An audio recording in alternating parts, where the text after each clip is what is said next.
أعوذ بالله من الشيطان الرجيم بسم الله الرحمن الرحيم ولو أن أهل القرى آمنوا واتقوا لفتحنا عليهم بركات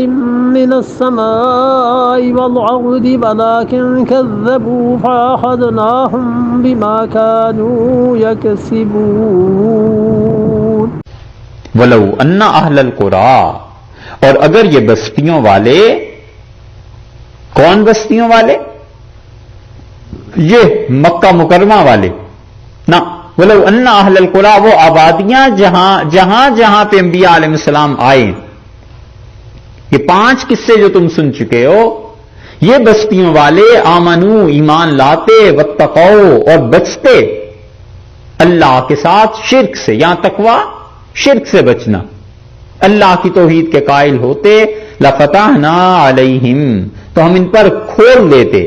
برکات من السماء والارض آسمان کی برکتیں اور زمین کی برکتیں،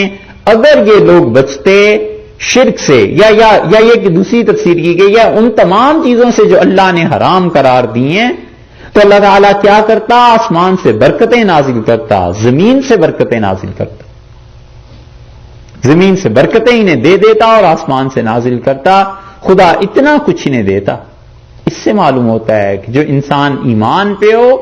اور تقویٰ ہو، اس میں آزمائش آیا ہی کرتی ہے زندگی میں، اور اللہ اسے نکال بھی لیا کرتا ہے۔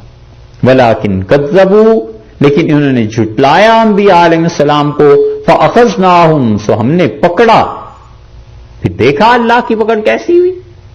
اللہ کی پکڑ تو پھر چیخیں، زلزلہ، پانی، پتھر، آسمان سے آگ کا برسنا، یہ سب کچھ ہوا ہے۔ فاخذناہم ہم نے انہیں شدید سزا دی، کیوں؟ بما کانوا یکسبون، ان کے کرتوتوں کی وجہ سے، جو کچھ وہ کرتے تھے اس وجہ سے سزا دی، بدلہ دیا۔ کانوا یکسبون ان کی کمائی کا، کسب کا، اور کمائی جو تھی وہ اللہ کی نافرمانی تھی۔